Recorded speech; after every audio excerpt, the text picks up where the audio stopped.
there's a drug issue. It's not a drug use issue. It's a drug dealing issue, which is what the underlying. Now here we are. You get probation for that.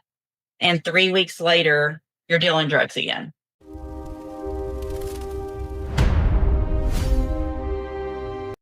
One place, yes. Okay, hold on. What's the name on that one? Howell? They're the same, but you would know that if you like that when you choice of it.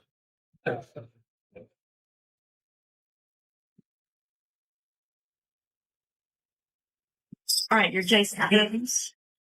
Okay. So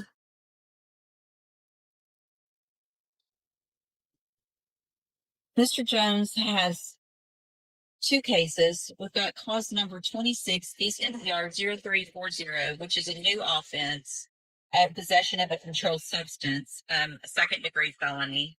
And then we've got a motion to revoke, which is in cause number 23, DCCR 0390. And the underlying offense in that case is unlawful possession of a firearm by a felon. Looks like we were here. Initially, there were pleas of not true. And then in May, we came back on the motion to revoke. He changed his pleas to true to counts 1 and 2. We set a hearing today. The agreement is for a cap of 8 years in each of these cases. Is that correct? Correct, yes. Yes, Your Honor. Okay. And he already pled guilty on the other one as well. Yes, correct. Got it. Okay. I have the original pre-sentence report from that unlawful possession of a firearm case, but I also have an updated report that was prepared. And have you all had an opportunity to review that update? Yeah, yes, Your Honor. Any additions or corrections? No, we have judge. Not mistaken. I also have looks like 3 pages of few incident reports. If you all had an opportunity to review those as well. Yes, Your Honor. I have. All right, Mr. Parker, you may proceed. Your Honor, we're asking that the court keep him on probation.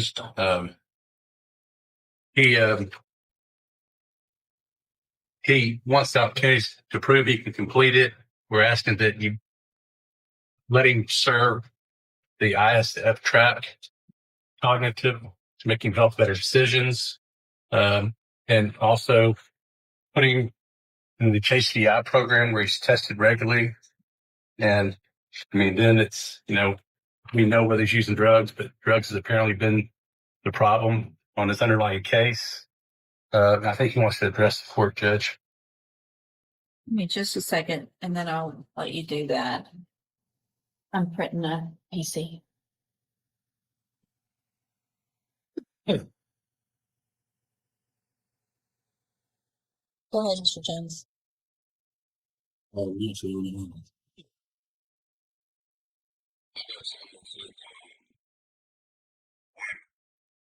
me here before you today. I'll take full responsibilities. Well,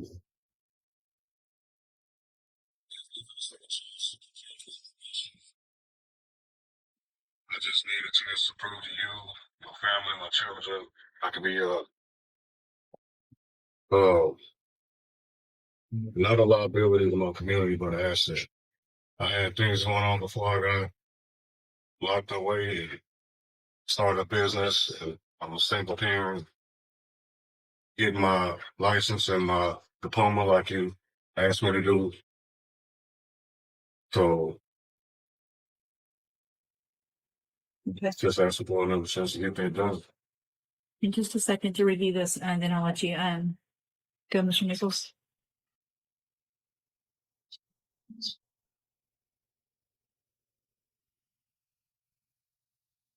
Mr. Nichols?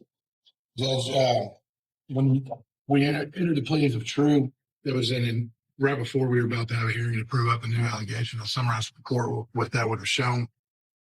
Back in June of last year, only about 3 weeks after he started probation, he was detained in an empty lot off of about a block off of Cauldron, downtown Beaumont. Not coincidentally, about a block also or 2 away from Henry's place. And what he had been doing was selling crack cocaine. He was one of several individuals in an empty lot that had an active trespass warning on it. And Beaumont Police would have testified the reason they went to that lot and detained people that day was because they received or been informed by several people that had been stopped that week with crack cocaine that they bought it from him. And so when he stopped, he's sitting in a lawn chair in this empty lot where he's not supposed to be with a plastic grocery bag underneath the chair. And in that chair is about 11 grams of crack cocaine along with synthetic marijuana and I believe actual marijuana. And so he had gotten probation for the charge of unlawful possession of a firearm by a felon. His original felony case was state jail from Harris County. And then almost as soon as he's put on probation for that, he's in the street selling crack. I don't see how we would keep him on probation. I think 8 years is appropriate. On both these cases, Judge, it's a second degree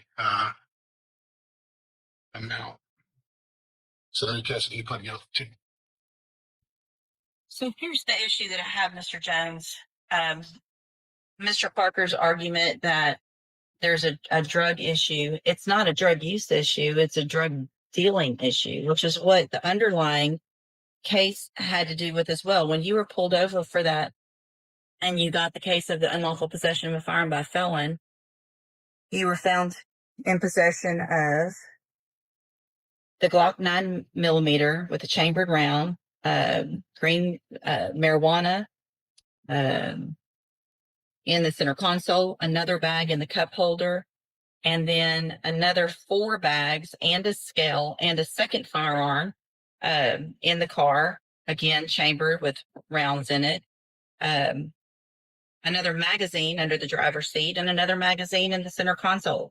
Now here we are, you get probation for that. And 3 weeks later, you're dealing drugs again. So it's not a matter of, I want to do better. It's you literally got probation and 3 weeks later pretty much just thumbed your nose at me and said, I can do what I want. And I'm going to go do what I want and sell drugs where I'm not supposed to be. So at this time, I'm going to find and cause number, let's see, what do we have? Hold on. 26 DCCR 0340, find that you entered your plea of guilty freely and voluntarily. Find sufficient evidence to find you guilty, and at this time find you guilty of the second-degree felony offense of possession of a controlled substance. Sentence you to a term of 8 years in the institutional division of the Texas Department of Corrections. You will receive credit on that sentence for any time that you've been in custody that the law gives you the right to receive.